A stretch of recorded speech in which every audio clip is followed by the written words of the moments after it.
unfold. This is not a metaphor. It's what's really going on. If you think about shamanism in its classical guise for a moment, it is about predicting weather, predicting game movement, and curing disease. If you had a prescient or extraordinary understanding of the future, each one of us would be able to do these things. Predicting the weather, you just look into next week and there it is. Predicting the movement of games, same deal. Curing the sick actually involves very judicious choice of your patients with a pre-knowledge of who will get well and who will not get well. So it's as though the members of the culture are imprisoned in linear time and the shaman is not. And why not? Because the shaman has perturbed the brain states sanctioned by the culture, sanctioned by its educational processes, its habits, its attitudes. And into that vacuum created by the perturbation of these cultural values rushes the raw, unanalyzed datum of reality. This is what Aldous Huxley called removing the reducing valve of consciousness.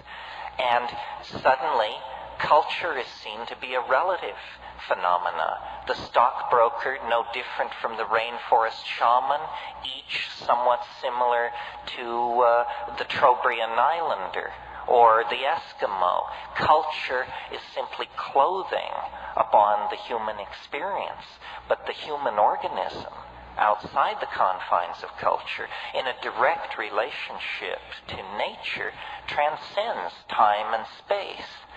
This was a fact, I believe, that was known in prehistory, and in fact was the source of Paleolithic values, which were not material, not linear, not surplus-oriented, not class-oriented, not power-oriented, but rather oriented toward a kind of egalitarian partnership in an environment of great material simplicity. And human beings lived like that for probably 500,000 years, with poetry, with dance, with mathematics, with magic, with story, with humor, but not with the paralyzing and toxic artifacts of the late evolving, machine-worshipping, monotheistic, linear, phonetic, alphabet, tight-ass, straight culture that we are a part of.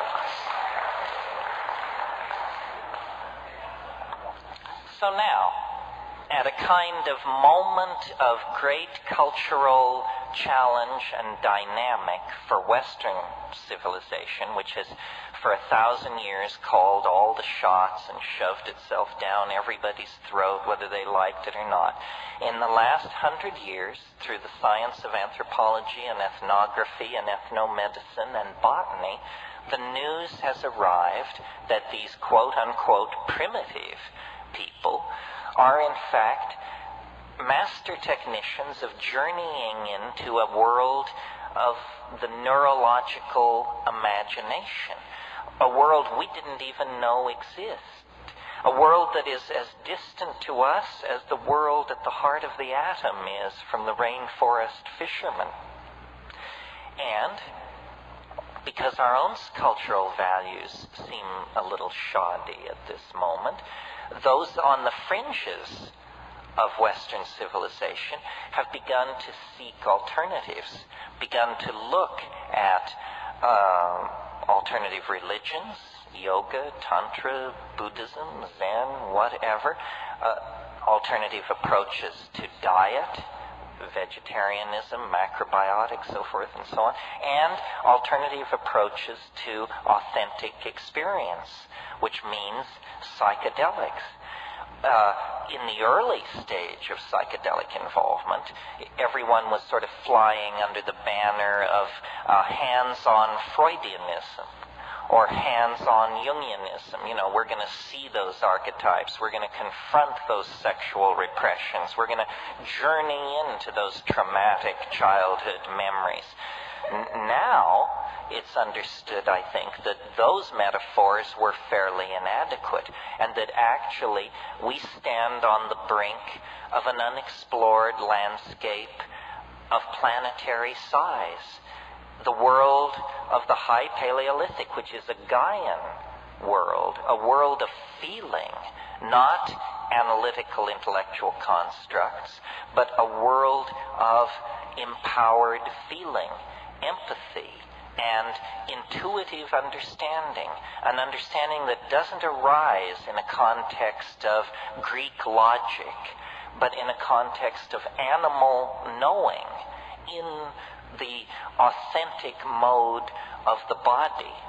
So, just to bring it all around here, the great exhibit, which we must always keep in front of ourselves and our critics, is the mystery of the human mind and body.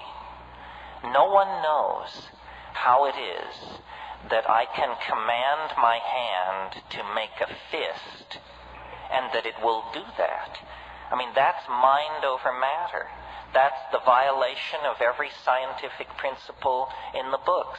And yet it is the most trivial experience any of us have. We expect to command our body. We expect the mental will to order the monkey flesh into action, and it will follow. The body is the nexus of the mystery of life. And our culture takes us out of the body and sells our loyalty into political systems, into religions, into inanimate objects and machines, collections, so forth and so on. The felt experience of the body is what the psychedelics are handing back to us. That's why it's called escape, because it's escape from HBO, from walking the mall, from seeing what's on the tube, from consuming trash media. It's escape from all of that into the authenticity of the body. This is why sexuality is so edgy in this society. They'd make it illegal if they but could figure out how. It's the one drug they can't tear from our grip, and so they lay a guilt trip about it.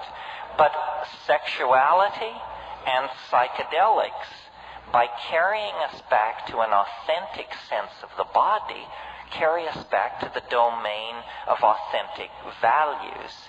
And more the message that people are getting as they avail themselves of the psychedelic experience is that it is not a journey into the human unconscious or into the ghost bardos of our chaotic civilization.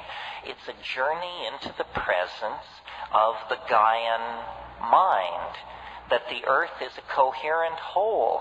It is a thinking, feeling, intending being, that in terms of our value structures, it would be foolish to image as anything other than female. And when cultural values, created by male dominance and science and linearity and so forth and so on, when those values are dissolved, what is waiting there is this incredibly poignant experience of matrix, what James Joyce called the mama matrix most mysterious, nothing more than our bodies and the earth out of which our bodies came. History, as we have lived it in the West, has been a turning of our back on that. And now history has failed. Western cultural institutions, having become global cultural institutions, now show themselves to be adequate to inspire, lead, or carry anyone into a future worth living in. At this moment, then, this reconnecting to the Gaian mind becomes a kind of moral imperative. So this whole drug issue is not an issue even about criminal syndicates or about untaxed billions or about the mental health of our youth or any of that malarkey. I mean, my God, the most destructive drugs known to the species